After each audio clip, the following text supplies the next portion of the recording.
Second video पे आ जाओ। First हमने जीडीपी देख लिया, 3 अप्रोच से उसको कैलकुलेट करेंगे। डिफिनेशन क्या है, और नॉमिनल और real GDP and GDP deflator. Nominal over real equal to GDP deflator. अब आ जाओ सेकेंड पर। इसमें ISLM मॉडल लेके उसको पढ़ना है, एग्रीगेट डिमांड एंड सप्लाई। एजी बात है, सभी फर्म का डिमांड अगर डाउनवर्ड स्लोपिंग है, एग्रीगेट डिमांड भी डाउनवर्ड स्लोपिंग होगा। सप्लाई अपवार्ड है तो एग्रीगेट सबको ऐड कर दोगे, सम कर दोगे तो भी अपवार्ड स्लोपिंग होगा। वो सिंपल है। ISLM कर्व पे आओ। एक मॉडल है जिसे प्रूव करेंगे कि demand curve, aggregate demand curve is downward sloping. With the help of this model, इस मॉडल में 2 कर्व होता है, IS curve and LM curve. इस मॉडल का यूज करके प्रूव करेंगे कि aggregate demand curve is downward sloping. ठीक है, तो it is a model, an idea. और ये इकोनॉमिक्स ओल्ड स्कूल है, तो ISLM कर्व का जो इक्वेशन बनेगा वो उसकी वैरायटी अलग अलग है। तो अगर गूगल करोगे तो इन्फिनाइट वैरायटी होगा। CFA इंस्टीट्यूट चाहता है कि आप एक पार्टिकुलर सिंप्लीफाइड वैरायटी को समझो। ठीक है, तो उसको समझते हैं।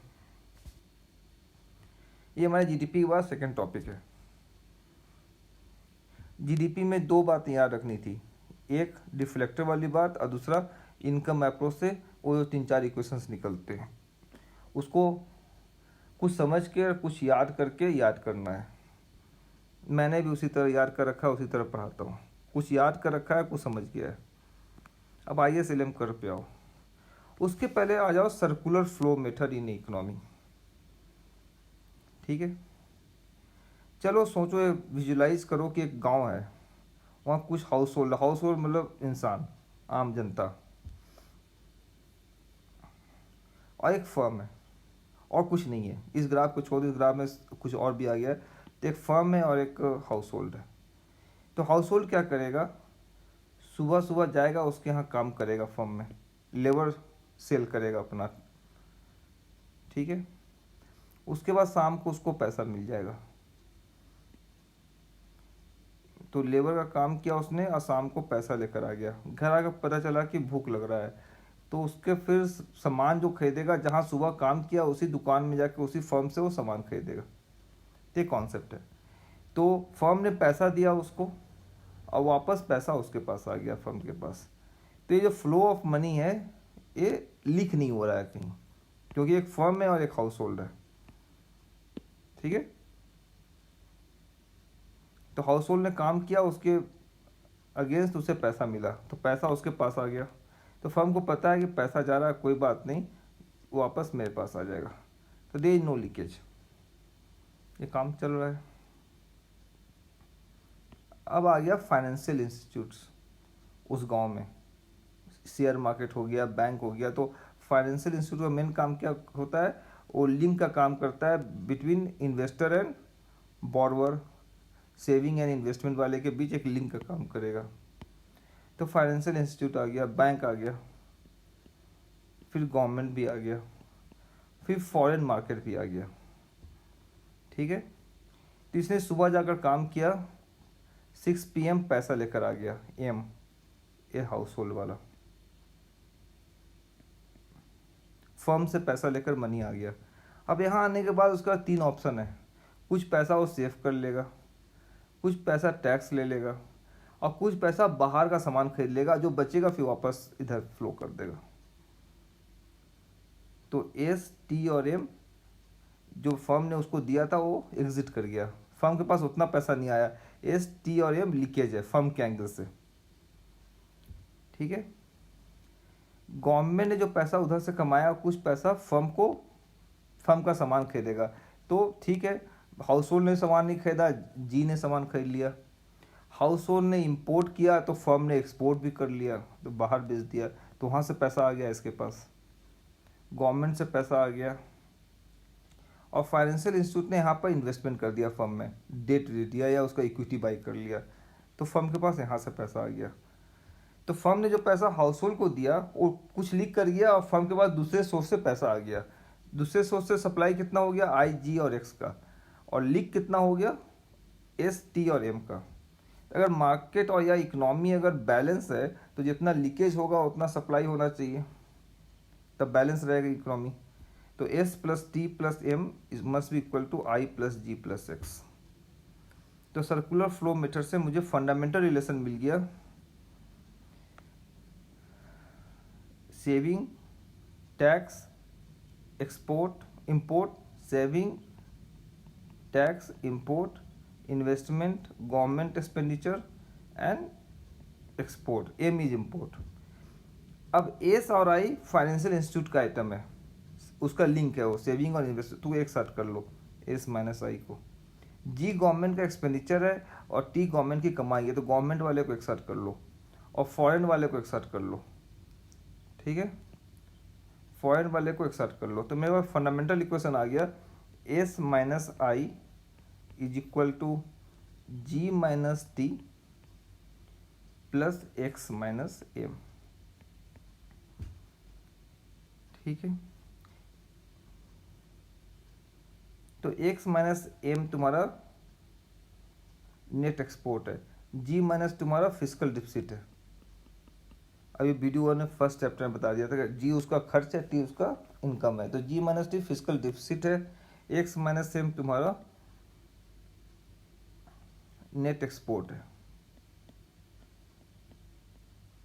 और एस माइनस आई सेविंग डिफरेंशियल है over investment, S minus the difference between saving and investment. ये फंडामेंटल रिलेशन मुझे मिल गया, ठीक है। इसको हेरा फेरी कर लोगे, एक्स माइनस एम को इधर ले गए तो उसको यहाँ लिखा G minus T equal to S minus I plus M minus X. तो जी माइनस टी क्या है, फिजिकल डिफिसिट। तो फिजिकल, ये दोनों बैलेंस है, तो अगर फिजिकल डिफिसिट ये पॉजिटिव है तभी ना फिजिकल डिफिसिट होगा। तो ये पॉजिटिव है तो इसको भी पॉजिटिव होना पड़ेगा, इसको भी पॉजिटिव होना पड़ेगा।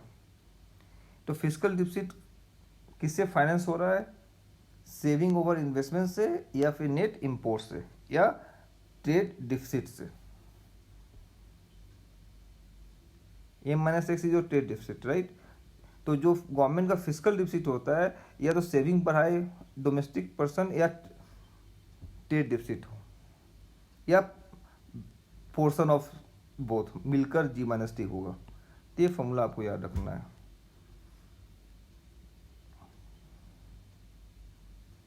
एक्स माइनस एम तुम्हारा ट्रेड सरप्लस है और नेट एक्सपोर्ट है, और एम माइनस एक्स तुम्हारा ट्रेड डिफिसिट है।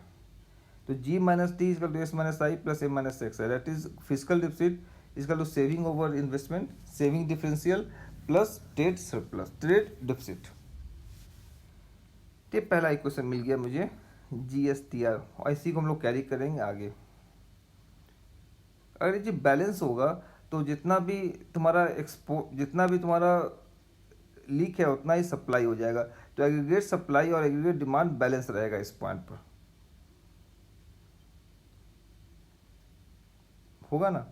जितना का सामान वो नहीं खरीद रहा है, एस का, टी का और एम का, ये हाउस होल्ड, उतना वो फुलफिल हो रहा है आई जी एक्स से।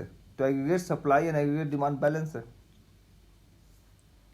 S plus T plus M का सामान इसे खरीदना चाहिए था फर्म से, लेकिन वो दूसरी जगह चला गया, बैंक के पास चला गया, उसने वापस खरीदा नहीं उतना सामान फर्म से। तो फर्म का सप्लाई डिस्टर्ब हो गया, सप्लाई ज़्यादा हो गया और डिमांड कम हो गया बिकॉज ऑफ दैट लीक। तो लीक फुलफिल हो जा रहा है किससे, वो लीक फुलफिल किससे हो जा रहा है, हाँ, एस का सामान इसको खरीदना चाहिए था लेकिन ये इधर चला गया। टी वाला सामान का भी इधर जाना चाहिए था, एम भी इधर जाना चाहिए था, ये नहीं जा पा रहा है। लेकिन वो नहीं जा पा रहा है, कोई बात नहीं, ये फुलफिल हो रहा है आई प्लस जी प्लस एक्स से। तो एग्रीगेट डिमांड एग्रीगेट सप्लाई के बराबर हो रहा है अगर S plus T plus M equal to I plus G plus X है, ठीक है, गुड।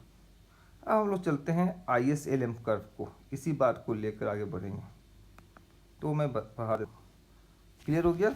तो मुझे एग्रीगेट सप्लाई डिमांड में क्या है, एस प्लस जो सेविंग कर लिया उसे, लेकिन अगर सेविंग नहीं करता तो मेरा सामान खरीदता, मैं फर्म हूँ, इतने पैसे का सामान उसने खरीदा नहीं मुझसे, हाउस होल्ड ने। प्लस गवर्नमेंट को दे दिया टैक्स, टैक्स नहीं देता तभी भी उस पैसे का मुझसे मेरा सामान खरीदता, तो दो ब्रेड तो मेरा सेल नहीं हुआ, एक सेविंग के कारण, एक टैक्स के कारण। और दूसरा उसने कुकीज़ खरीद लिया बिस्किट की जगह बाहर से, तो भी गया मेरा। जितना का डिफिसिट हो गया, मेरे सप्लाई इंक्रीज कर गया, डिमांड कम हो गया मेरा, कोई नहीं, इन्वेस्टमेंट हो गया, आईपीओ निकल गया, पैसा आ गया मेरे पास। प्लस गवर्नमेंट ने सामान खरीद लिया, और इसने कुकीज़ खरीद लिया तो कुछ लोगों ने मेरा अल्फेंजो मैंगो भी खरीद लिया, तो एक्सपोर्ट हो गया। तो इस पॉइंट पर एग्रीगेट डिमांड एग्रीगेट सप्लाई के बराबर है। ठीक है, फंडामेंटल रिलेशन है। अब इसको कैसे भी हेरा फेरी कर लो, अगर गवर्नमेंट डिफिसिट निकालना है तो जी माइनस टी निकाल लो, सेविंग ओवर इन्वेस्टमेंट निकालना है तो एस माइनस आई निकाल लो, दैट वे। तो फंडामेंटल एक इक्वेशन यहाँ पे आया जो फंडामेंटल है मेरे लिए फर्स्ट इस वीडियो में, या इस टॉपिक में, टॉपिक नंबर 2 में, S plus T plus M equal to I plus G plus X. अब आते हैं हम लोग आईएएस का मॉडल है, एक अप्रोच है to understand why aggregate demand curve is downward sloping.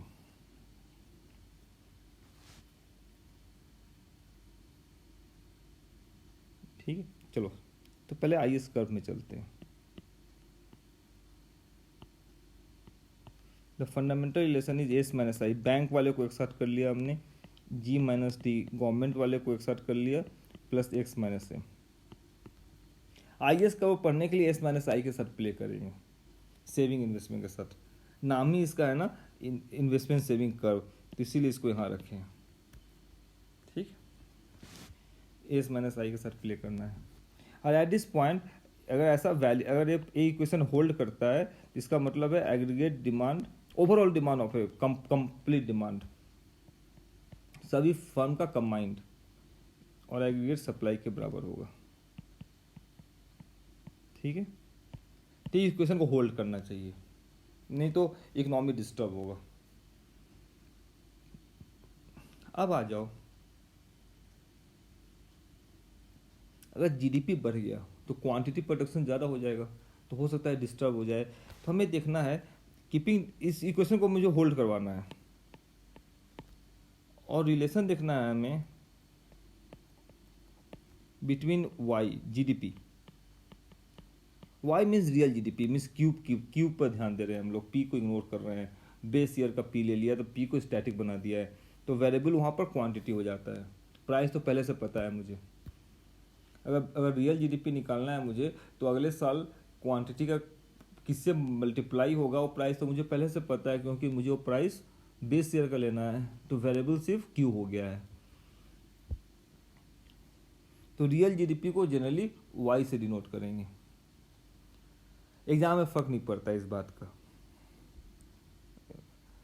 तो real GDP and interest rate R, interest rate को आर से डिनोट कर रहे हैं क्योंकि आई चला गया इन्वेस्टमेंट के लिए ये वर्ड।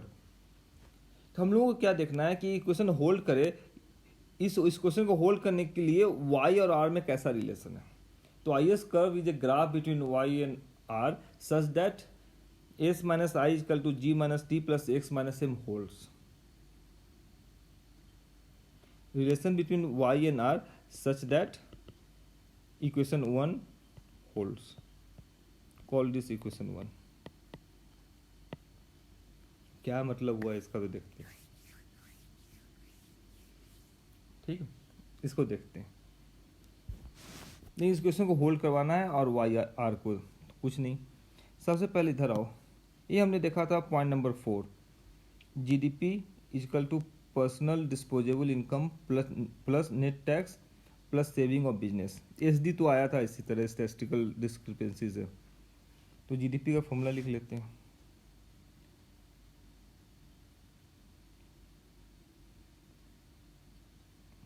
क्या होगा, PDI plus net tax plus saving of business, सही होगा ना। नेक्स्ट टॉपिक पे हो, नेक्स्ट पेज पे। तो GDP is equal to personal disposable income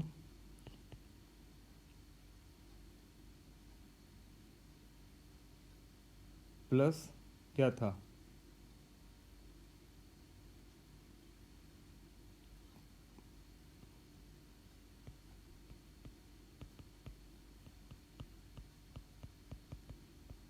business saving.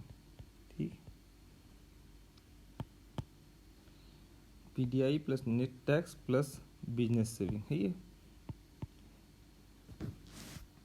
अब पीडीआई आ जाओ, पर्सनल डिस्पोजेबल इनकम, एक आम आदमी के पास खर्च करने का कितना पैसा है टैक्स देने के बाद, इज इक्वल टू जीडीपी। याद रखने की जरूरत नहीं है, परेशान मत हो यहाँ पर कि याद करना होगा, कुछ याद नहीं रखना है इसको। GDP minus net tax minus business saving. ठीक है, यही हो गया। पर्सनल डिस्पोजेबल इनकम इसका लो GDP minus net tax minus business saving. Good. तो तुम्हें क्या लग रहा है, पर्सनल डिस्पोजेबल इनकम ही कंजम्पशन है, जितना तुम कमाओगे उतना ही कंज्यूम करोगे।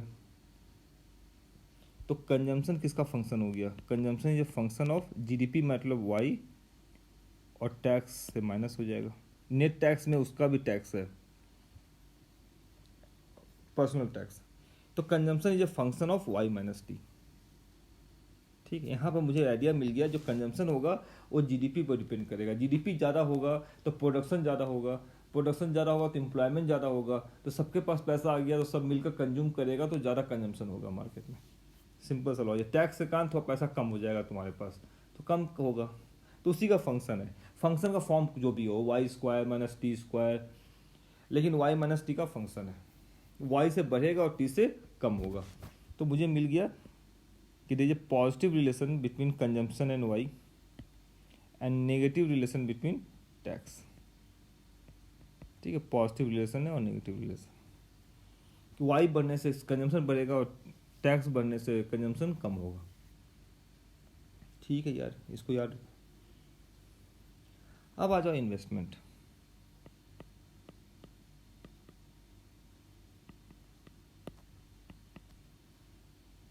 इन्वेस्टमेंट एक इंट्यूशन क्या बोलता है, is a graph between R and Y. Interest rate बढ़ेगा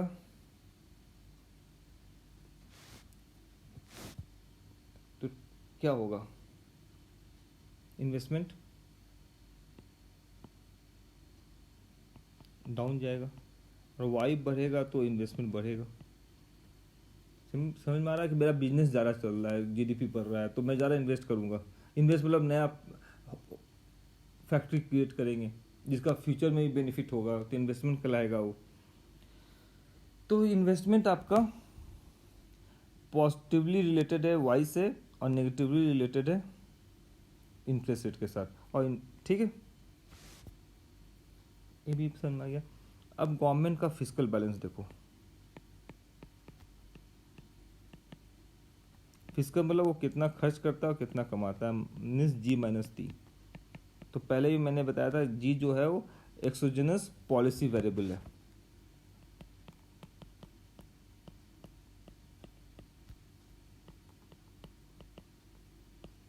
कि गवर्नमेंट ये नहीं सोचे कि मैं कितना कमा रहा हूँ उसके बेसिस पर मैं खर्च करूँ। वो खर्च कुछ भी कर सकते हैं, independent of their income, and their income is T% of Y. जितना जीडीपी होगा उसका कुछ टैक्स लगाएगा, तो T इंटू वाई। तो क्या लग रहा है गवर्नमेंट का fiscal balance, government expenditure does not very with income. ठीक है, और जी माइनस टी जो है वो क्या हो रहा है, नेगेटिव है तुम्हारा वाई के साथ। ये फिस्कल डिफिसिट जो है इसे नेगेटिवली रिलेटेड बिट, वाई बढ़ेगा तो फिस्कल डिफिसिट कम होगा, जी माइनस टी। ठीक है, बढ़ रहा है ना, ये टी बढ़ेगा, ये चीज़ इंक्रीज करेगा, माइनस में है तो जी माइनस टी डाउन जाएगा। और जी माइनस टी डाउन जाना अच्छी बात है गवर्नमेंट के लिए, फिस्कल डिफिसिट कम हो रहा है।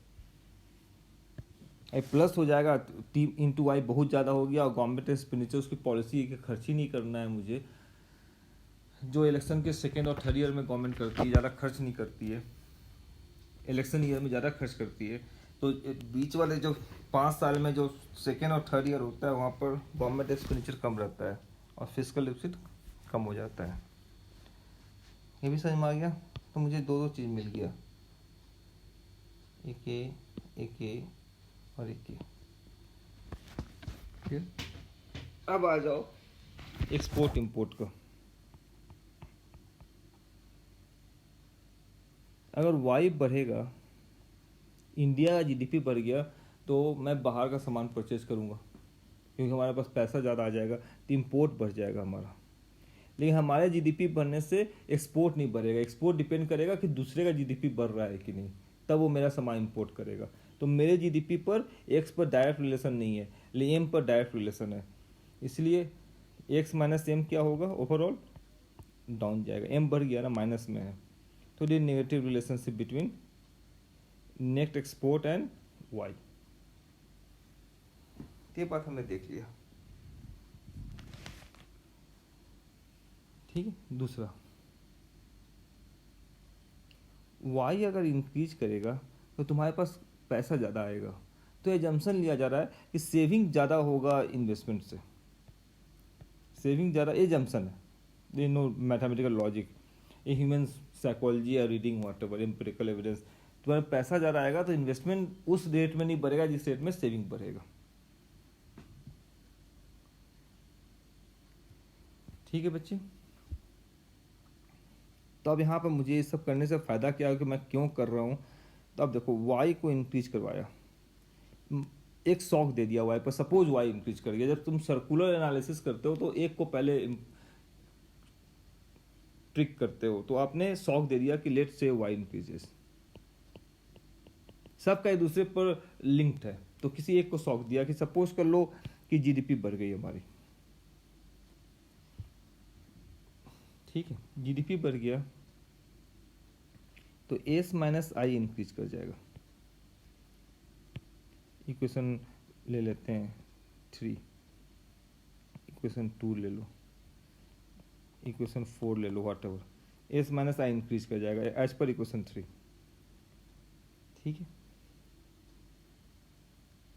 और जो हमारा फॉर्मूला है जिसको होल्ड करवाना है मुझे, S minus I is equal to G minus T plus X minus M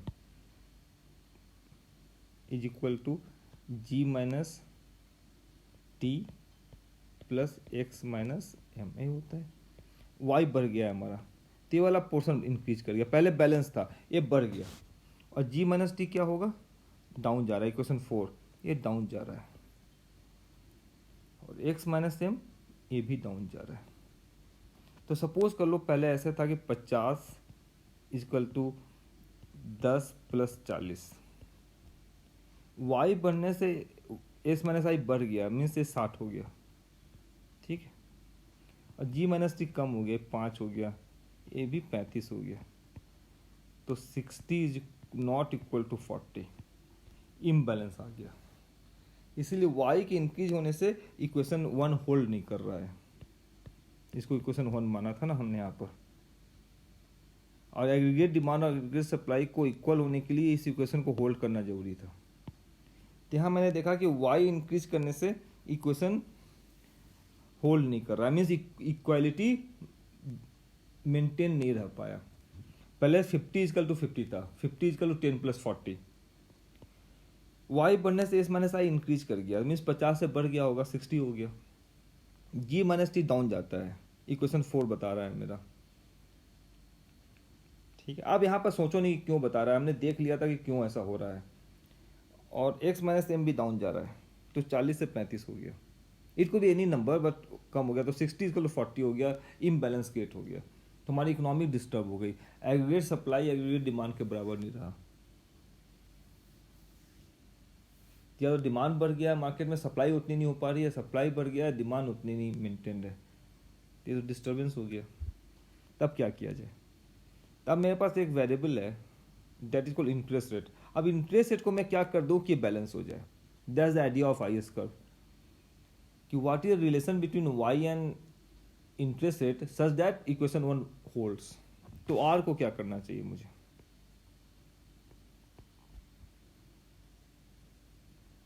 देखो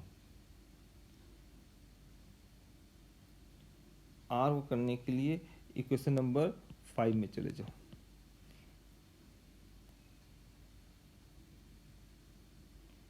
आर को मैं इंक्रीज करूंगा तो इन्वेस्टमेंट कम हो जाएगा।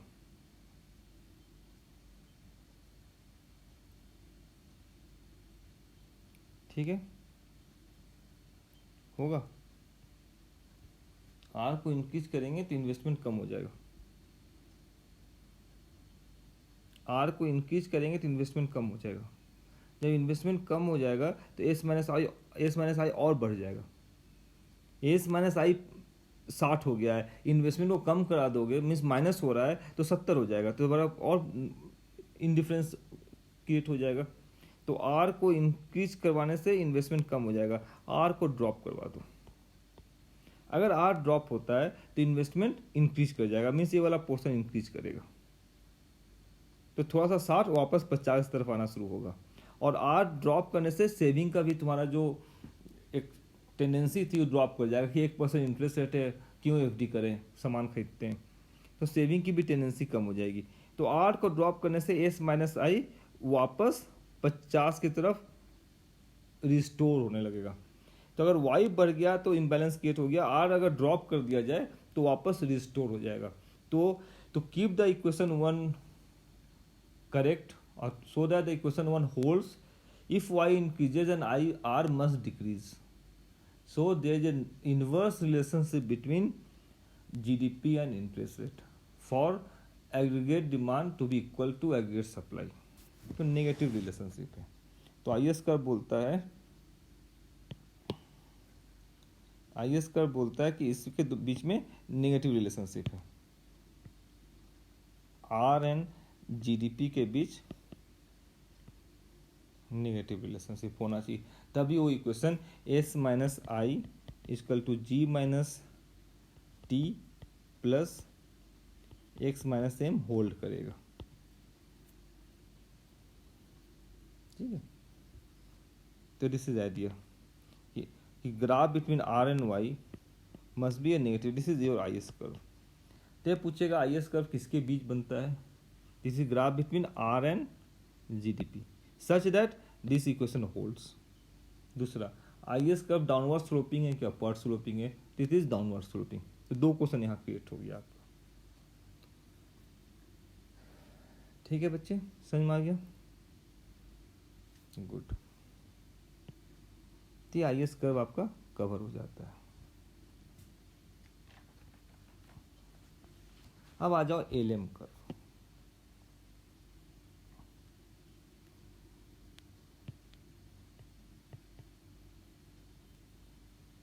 तो लिक्विडिटी से मतलब है, मनी की लिक्विडिटी से मतलब है एलएम कर्व। इसके पहले हम लोग पढ़ते हैं क्वांटिटी थ्योरी ऑफ मनी। ये इंपॉर्टेंट कॉन्सेप्ट है, ये मॉनेटरी पॉलिसी में भी यूज होगा। तो नेक्स्ट इंपॉर्टेंट फॉर्मूला आ रहा है क्वांटिटी थ्योरी ऑफ मनी। ठीक है, इसको ऐसे देखो, मनी सप्लाई मार्केट में कितना होगा, मीन्स कितना रुपया मार्केट में होगा। 1,00,000 रुपया, मीन्स अगर 2,000 का 5 नोट इशू कर दिया आरबीआई ने, तो मार्केट में टोटल पैसा कितना है पूरे इंडिया में? 1,000 रुपया हो गया, ज़्यादा हो गया, 5 नोट आ गया तो 10,000 रुपये हो गया 10,000 रुपया मार्केट में है। तो इतना ही मार्केट में फ्लो होगा, या तुम्हारे पास हो, मेरे पास हो, या किसी एक के पास चला जाए। क्लियर? या 1-1 रुपया होकर 10,000 लोगों के पास चला जाए। लेकिन टोटल मार्केट में अगर काउंट किया जाए 10,000 ज़्यादा पैसा नहीं होगा। मनी प्रिंट करने का पावर हमारे पास नहीं है ना। ठीक है, तो how much money will circulate in a market is the policy decision of a RBI और central bank. It is called monetary policy. तो याद रखो, what is monetary policy? How much money will circulate in the market, that is M. Money circulated in the market, ये कितना होना चाहिए। अगर इसने ज़्यादा पंप कर दिया तो एक्सपेंशनरी मॉनेटरी पॉलिसी है, इसने मनी वापस ले लिया तो रिस्ट्रिक्टेड मॉनेटरी पॉलिसी है।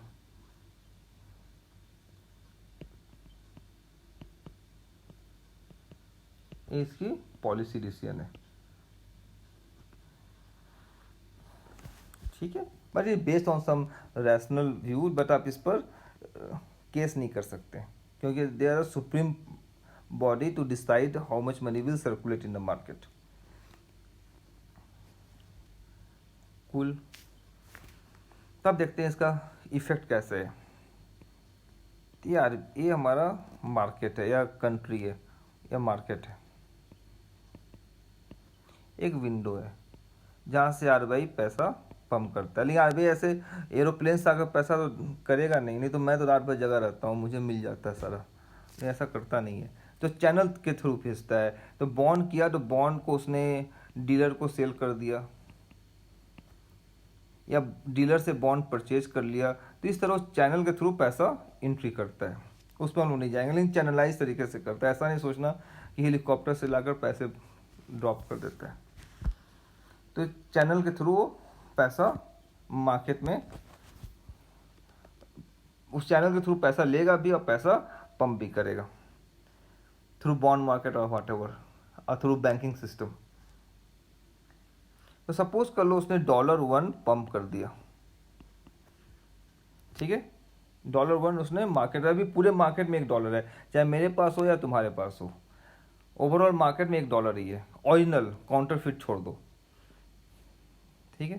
तो सपोज कर लो मैंने इसको ग्रैब कर लिया, तो पार्टी ए ने ग्रैब कर लिया इसको $1।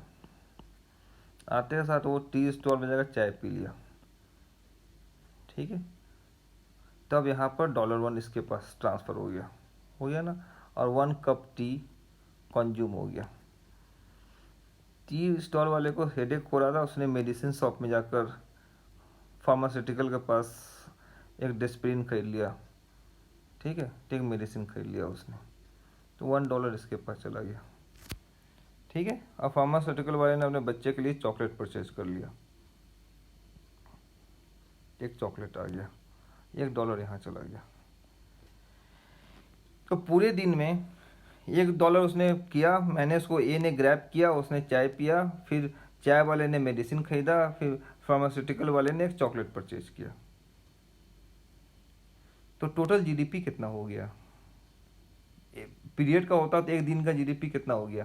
1 कप चाय का दाम P इंटू क्यू, तो 1 कप इंटू 1 रुपीज़ प्राइस है, plus 1 medicine into 1 quantity of medicine into 1 rupee, plus 1 quantity of chocolate into 1 रुपी, तो टोटल $3 का जीडीपी जनरेट हो गया। और टोटल मनी कितना था यहाँ पर? $1। एम वाज $1 और जीडीपी जनरेट हो रहा है तुम्हारा $3 का। तो जितना मनी हो, मनी का काम क्या है? फैसिलिटेट करना जीडीपी को, ट्रांजैक्शन को। लेकिन जितने का जीडीपी उतना ही पैसा मार्केट में उसकी ज़रूरत नहीं है। पैसा जितने बार हैंड एक्सचेंज कर लेगा उतना टाइम्स जीडीपी वो प्ले कर ले। यहाँ पर कितने बार हैंड एक्सचेंज हो रहा है? 1 2 3। तो जितना पैसा उसका 3 गुना का जीडीपी वो फैसिलिटेट करवा देगा, ट्रेड करवा देगा वो, ठीक है। तो जीडीपी जितना है डिवाइड बाय जितने का जीडीपी है मार्केट में, divide by the velocity. Velocity means the speed at which money is changing hand, by V. इतना पैसा चाहिए तुम्हें उस जीडीपी को एक्टिवेट करवाने के लिए या फैसिलिटेट करवाने के लिए या ट्रेड करवाने के लिए, क्योंकि मनी एक्सचेंज का मीडियम है ना। मनी नहीं रहेगा तो ट्रेड हो ही नहीं पाएगा। 1 कप चाय मैंने इसलिए पी लिया क्योंकि यहाँ से मनी फ्लो हो रहा है। मनी नहीं होता तो 1 कप चाय नहीं मिलता मुझे, ठीक है। तो जितने का जीडीपी का ट्रांजैक्शन हो रहा है या जीडीपी का लेवल है, मनी का एक्चुअल वैल्यू उतनी नहीं चाहिए, जीडीपी बाई वी चाहिए मुझे। V is the velocity, velocity means the speed at which money is changing hand. तो GDP is equal to M into V, and what is GDP? P into Y, price into quantity. तो M B is equal to P into Y is called the quantity theory of money. कितना quantity में चाहिए money, और M is your fixed. ये change होगा सिर्फ RBI से, चाहे फेड से, चाहे सेंट्रल बैंक से। तो एम भी is equal to P Y, ये हो गया आपका क्वांटिटी थ्योरी ऑफ मनी, इसको आपको याद करना पड़ेगा। वी इज वेलोसिटी, ठीक है। आप किसी भी इकोनॉमी में आओ, ठीक है, तो किसी में जल्दी वेलोसिटी बहुत कम रहता है, हार्ड पैसा नहीं रहता है। जैसे मेरे पास आ गया तो मैं कल खर्च कर दूंगा, मेरे पापा पास आ गया तो संडे को खर्च करेंगे, बीच में खर्च ही नहीं करना है उनको कहीं। तो एक हफ्ते का मिनिमम होल्ड है पैसे का, क्लियर। तो वेलोसिटी कांस्टेंट होती है इकोनॉमी की, हर साल बदलेगा नहीं। और क्वांटिटी कितना प्रोड्यूस हो रहा है, वाई इज द क्वांटिटी, और रियल जीडीपी, क्वांटिटी कितना प्रोड्यूस हो रहा है ये भी फिक्स है। अगर मैगी का पता है कि 5,000 क्वांटिटी सप्लाई करता है तो उतना ही सप्लाई कर, उससे ज़्यादा वो प्रोड्यूस नहीं कर सकेगा, फिक्स एसेट नहीं है, प्रोड्यूस करेगा नहीं। तो वाई भी फिक्स है और एम भी फिक्स है। अगर आरबीआई ने गलती से मनी बढ़ा दिया मार्केट में, बाजार में पैसा ज़्यादा आ गया, तो डायरेक्ट इफेक्ट क्या है, प्राइस इंक्रीज कर जाएगा, ठीक है। तो ये मेन कॉज है, जब मनी सप्लाई ज़्यादा हो गया तो प्राइस इंक्रीज कर जाएगा। तो direct relationship between M and P, because V and Y is constant in economy in a short run at least. The quantity theory of money says if supply of money increases in market, then the immediate effect is the price of the commodities in general will increase. ये पहला implication है M V is equal to P Y का। ये सबको पता होता है, लेकिन मैथमेटिकली प्रूव्ड है, ठीक है बच्चे। ये आपने M V is equal to P Y समझ लिया। और जितने का जीडीपी है, मुझे सप्लाई ऑफ मनी उतना नहीं चाहिए, जीडीपी बाई वी चाहिए, उससे काम हो जाएगा। यहाँ सप्लाई $1 का था और $1 से 3 जीडीपी का काम हो गया, क्योंकि 3 बार मनी ने हैंड चेंज कर लिया, ठीक है। ये आइडिया यहाँ पर है क्वांटिटी थ्योरी ऑफ मनी का। अब चलते हैं इस बात को यूज करते हुए एलएम कर्व को समझने। इसको हटाओ एक बार, वीडियो में आप पीछे जाओगे तो ये दिख जाएगा, इसको रब करने से मतलब नहीं है।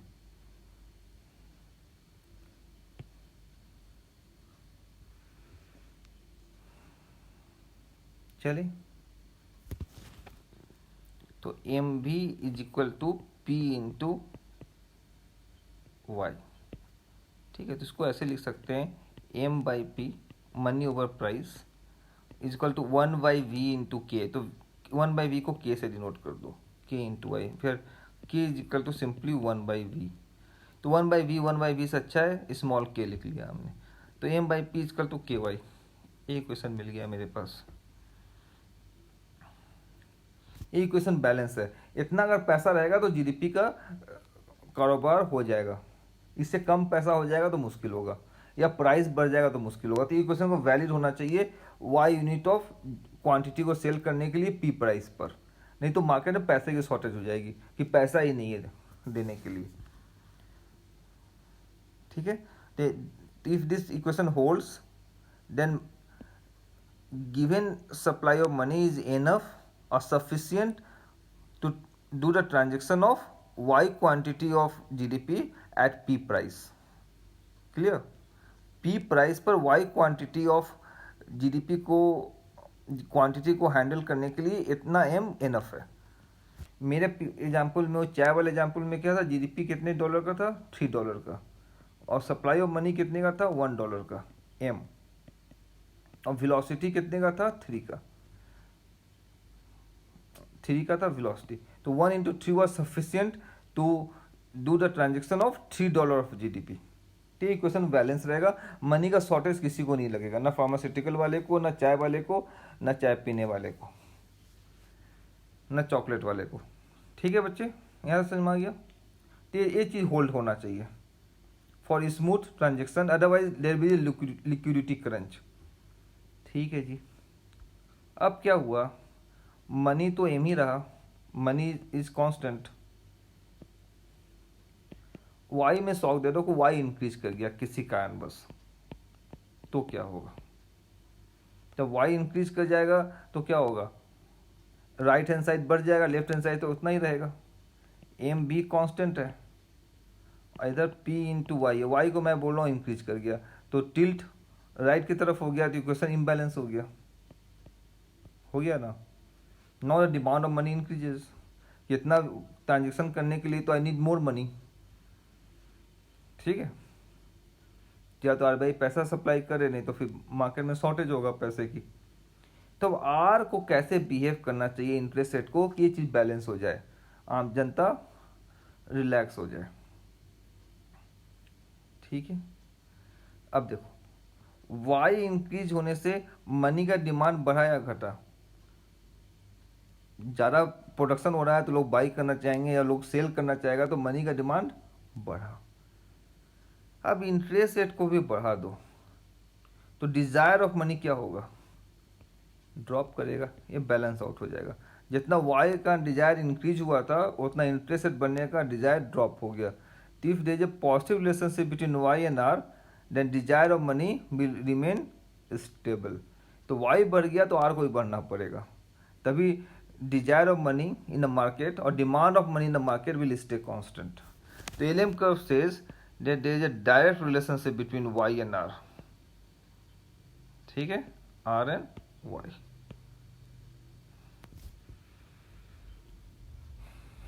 क्लियर।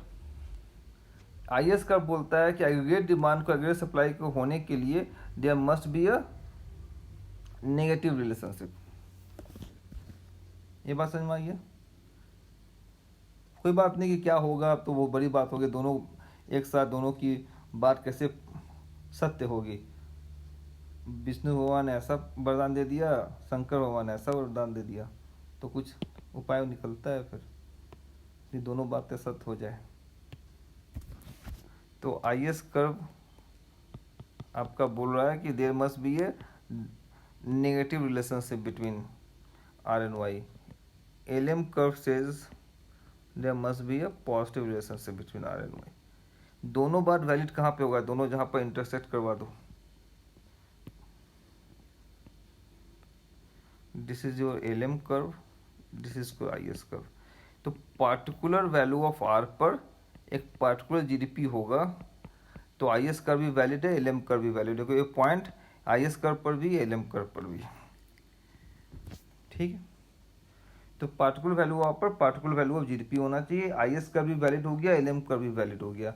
मनी भी इनफ है, जितना रिक्वायर्ड है सफिशिएंट है, एग्रीगेट सप्लाई एग्रीगेट डिमांड है। अगर इस पार्टिकुलर आर पर एक पार्टिकुलर जीडीपी प्रोड्यूस हो रहा है और ट्रेड हो रहा है, ठीक है बच्चे। तो आईएस कर्व बोलता है और एलएम कर्व बोल रहा है। अब आज हमने फॉर्मूला लिखा था एम भी is equal to P into Y, Y the quantity और real GDP, M by P is equal to K Y, where K is 1/v। Simply बस इसी तरह लिख दिए कि 1/v 1/v क्यों ले, तो के बना लो। Clear. M is the money supply, right. ऐसा policy decision of government, policy decision of central bank which is a constant. अगर प्राइस बढ़ गया तो क्या होगा, एम एस बाई पी में प्राइस बढ़ गया तो ओवरऑल क्या होगा, डाउन होगा। तो वाई को भी क्या होना पड़ेगा, डाउन होना पड़ेगा, ठीक है। तो प्राइस इंक्रीज करने से जीडीपी डाउन हो रहा है, तो एलएम कर्व किधर शिफ्ट होगा, एलएम कर्व इधर शिफ्ट हो जाएगा प्रोपोर्शनली, तभी जीडीपी डाउन होगा।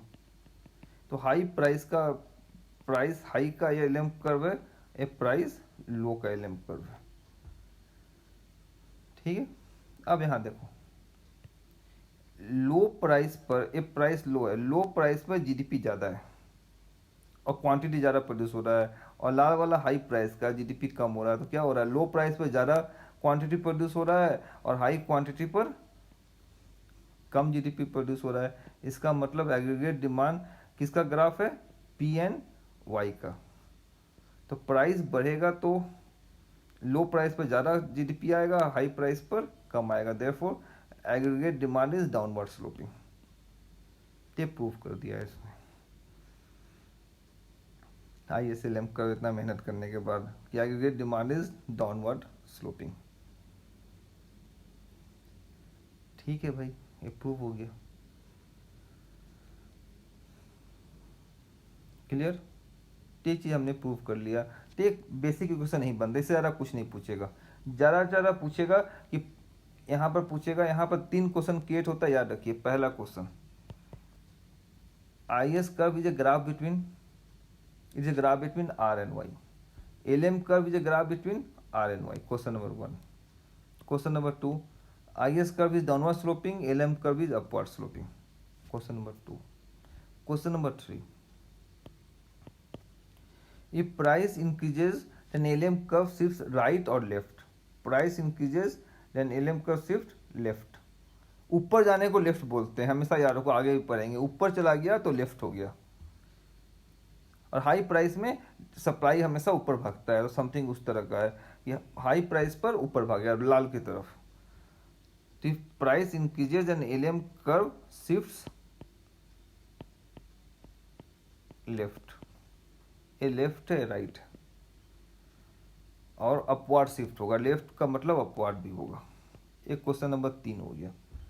और ISLM का जो क्या प्रूफ होता है, question number 4, aggregate demand downward sloping होती है। What is aggregate demand, macro economics wise a graph between P and Y।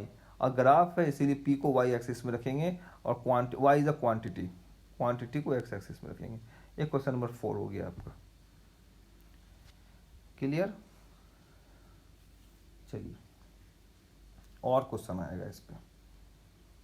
ये 4 क्वेश्चन इजी वाला है, इसको याद रखने वाला क्वेश्चन में कुछ नहीं करना है। क्वेश्चन आया तो आंसर कर दिया।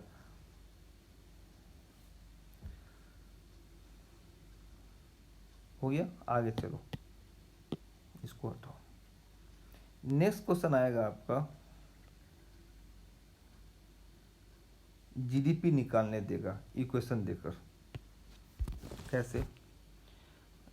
जीडीपी एक्सपेंडिचर मेथड में क्या होता है, C plus I plus G plus X minus M होता है। हमने अभी देखा था कि consumption is a function of Y minus D है, तो consumption is a function of Y minus D. I investment is a function of R and Y है।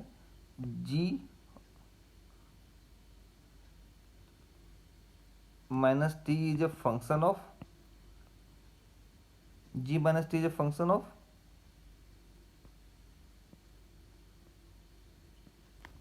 किसका फंक्शन है, टी इंटू वाई। और ये जी क्या है, ये पॉलिसी डिसीजन, ये दिया रहेगा कितना गवर्नमेंट खर्च करना चाहती है, इसका कोई मैथमेटिक्स नहीं है। ठीक है। राहुल गांधी के अध्यक्षता में पार्लियामेंट्री कमेटी ने क्या डिसीजन लिया, एक्सपेंडिचर कमेटी ने, हो गया वो जी। इसमें कोई लॉजिक नहीं है यहाँ पर खास। और एक्स माइनस एम का भी एक इक्वेशन दिया रहेगा, लेकिन मुझे पता है कि X minus M is negatively related to Y. Y increase करेगा तो नेगेटिवली रिलेटेड होगा।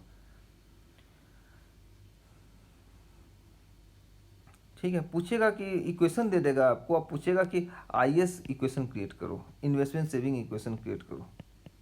इन्वेस्टमेंट सेविंग इक्वेशन क्या हुआ, ये ग्राफ बनाया था आपने ना आर एन जी का, तो जी एक क्या ग्राफ है, it's a graph between G and A, that means it's a equation is between G and R. तो जी वाई और जी आर में इक्वेशन क्रिएट करो, मीन्स जीडीपी एंड आर में इक्वेशन निकालो, यही मतलब है। ये इक्वेशन निकल जाएगा तो ग्राफ भी प्लॉट हो जाएगा। ये मुझे पता है डाउनवर्ड स्लोपिंग ग्राफ है, लेकिन इक्वेशन कैसा है, एग्जैक्ट ग्राफ मुझे बनाना हो तो कैसे बनेगा। तो जीडीपी और आर में इक्वेशन निकालना है, तो 3 दिया रहेगा, तुम्हें इसको प्लग करके जीडीपी और आर का रिलेशन क्रिएट करना है, हेरा फेरी करके। समझ में आ गया बात। सी जो रिलेशन है वाई और टी के बीच है, टी का ज़्यादा रोल नहीं है इसमें, कोई बात नहीं है। आई आर के साथ रिलेटेड है, तो आई वाला के कारण यहाँ पे एक आर आ जाएगा, राइट। और फिर जो इसके कारण वाई भी आएगा, सी के कारण एक एक्स्ट्रा वाई इधर भी आएगा, इधर से पहले ही वाई है, तो फिर वाई वाले कंपोनेंट को एक साथ कर लेना है, आई वाले और आर वाले कंपोनेंट को एक साथ कर लेना है, और टैक्स वाला कंपोनेंट रह गया तो रहने दो। और जी तो एक नंबर दिया रहेगा, 2 लाख 4 लाख, तो हमारा इक्वेशन क्रिएट हो जाएगा। तो जीडीपी का इक्वेशन है एक्सपेंडिचर मेथड से, और सी आई और जी माइनस टी और एक्स माइनस एम का तुम्हारा रिलेशन दिया रहेगा। मुझे फाइनली सबको यूज करके जीडीपी और इन्फ्लेशन रेट के बीच एक इक्वेशन निकालना है, बाकी को सब्स्टिट्यूट करते रहना है। ठीक है, तो एक इक्वेशन यहाँ पूछेगा कि जीडीपी और आर के बीच इक्वेशन निकालो, that is the IS equation. ये आईएस ग्राफ है, आईएस इक्वेशन। अब थोड़ा टफ कर रहा है क्वेश्चन, तो हमारे तरफ सिर्फ आईएस ग्राफ तक था, अब आईएस इक्वेशन भी पूछ लेगा, तो उस क्वेश्चन को हम लोग देख लेते हैं। एक क्वेश्चन दिया रहेगा, कंजम्पशन फंक्शन दिया हुआ है, इन्वेस्टमेंट फंक्शन दिया हुआ है, गवर्नमेंट स्पेंडिंग राहुल गांधी के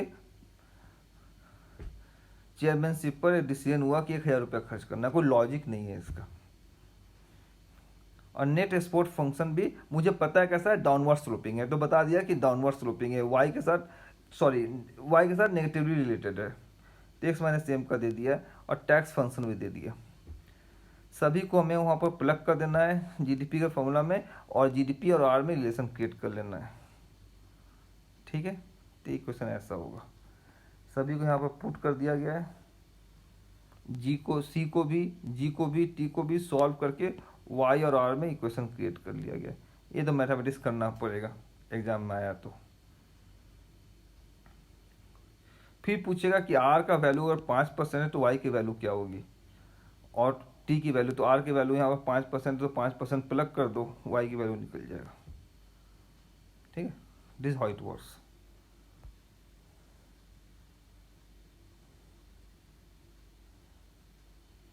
ठीक है, ये वाला मैं फोटो अटैच करके भेज दूंगा, देख लो, नहीं समझ में आया तो मुझसे पूछ लो। आ गया समझ में, तो ये हो जाता है हमारा।